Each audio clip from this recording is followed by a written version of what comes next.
What's up guys, welcome back to another video, and today we are making a beat.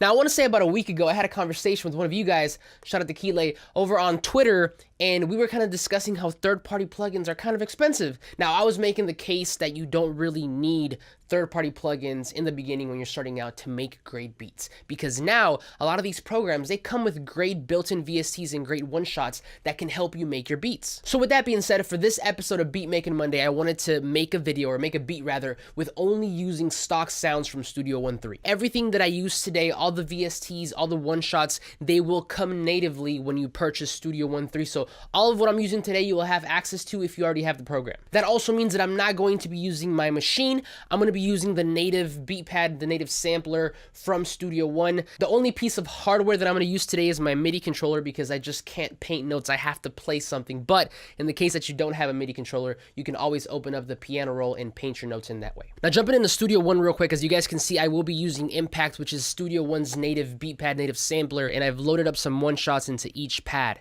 Now, each of these pads correspond to a key on my keyboard or a key on the piano roll. Now, to search for this VST, basically you just go to the Browse button here, you go over to the Instruments tab, and you scroll down to the Personas folder, and it's right there. Now, as far as the sounds go, I went over to the Loops tab and clicked over to the one-shot folder and just basically look for sounds that I like, that I thought could be, that would fit into the beat that I'm trying to make today, and I simply clicked and dragged over to each pad. So as mentioned, if we take a look, the pads actually start at B0, so if I hit that B0, that should be my kick, snare, close hat, open hat, and crash. Now also, if you guys take a look, you see that this is all in one track. It is all going to record together, but I'm going to show you how you can split it up at the end and kind of get it into individual tracks and channels. All right, here we go.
And that's it, guys. Let's check it out.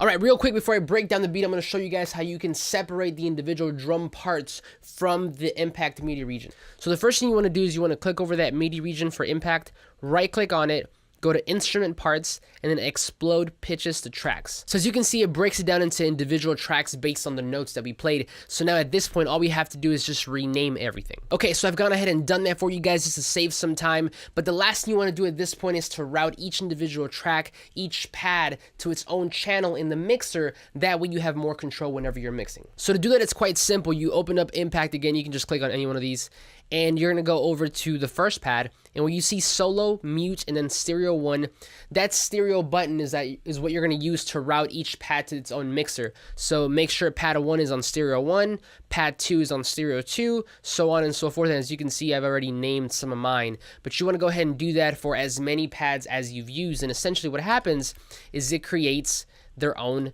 little channel, which again you can then use to better manipulate the sounds whenever you're mixing. And as far as the beat goes, if you take a look, the first thing that I added were the keys. Now the keys themselves sound like this.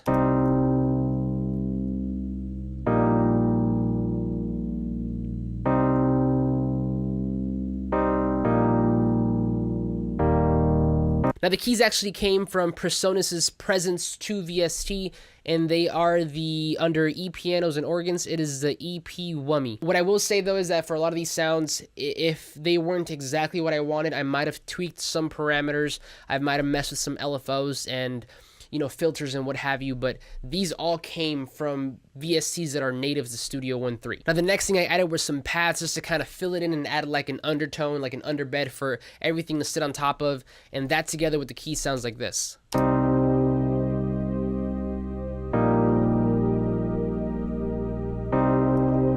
It plays the same chords but more relaxed, less activity, but it still complements it. And that pad came from the Mai Tai VST, and that one is the dark pad under the pad section. Now moving on down, as I mentioned, I did use impact for my drums, and if you take a look at the samples, the one shots, the kick was the vintage Thuddy Kick 4, the snare was the Pop Rock Snare 4, the close hi-hat was the Roomy Rock Hi-Hats Foot 6, the open hat was the Roomy Rock Hi-Hats Open 2, and finally the crash was the Thuddy Crash 1.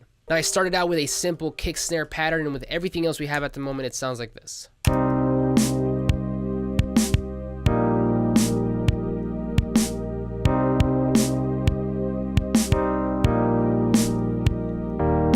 The next thing we added were some open hats and some close hats, and all together that sounds like this.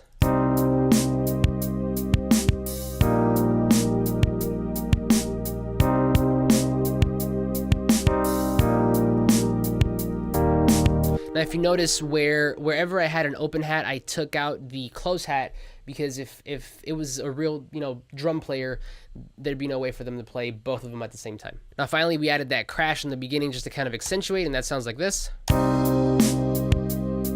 Nothing too crazy. Next up we had a bass, and that I kept super simple. The notes were C, A sharp, C, A sharp, D sharp, and that sounds like this.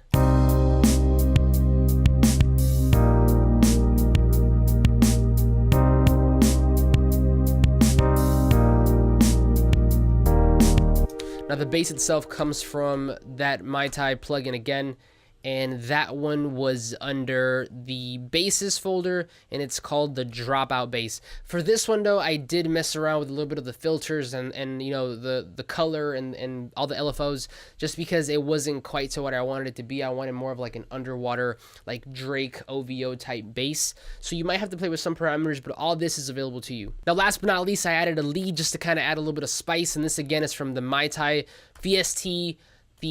Under the lead folder, it's called Blues for Blade, and everything sounds like this.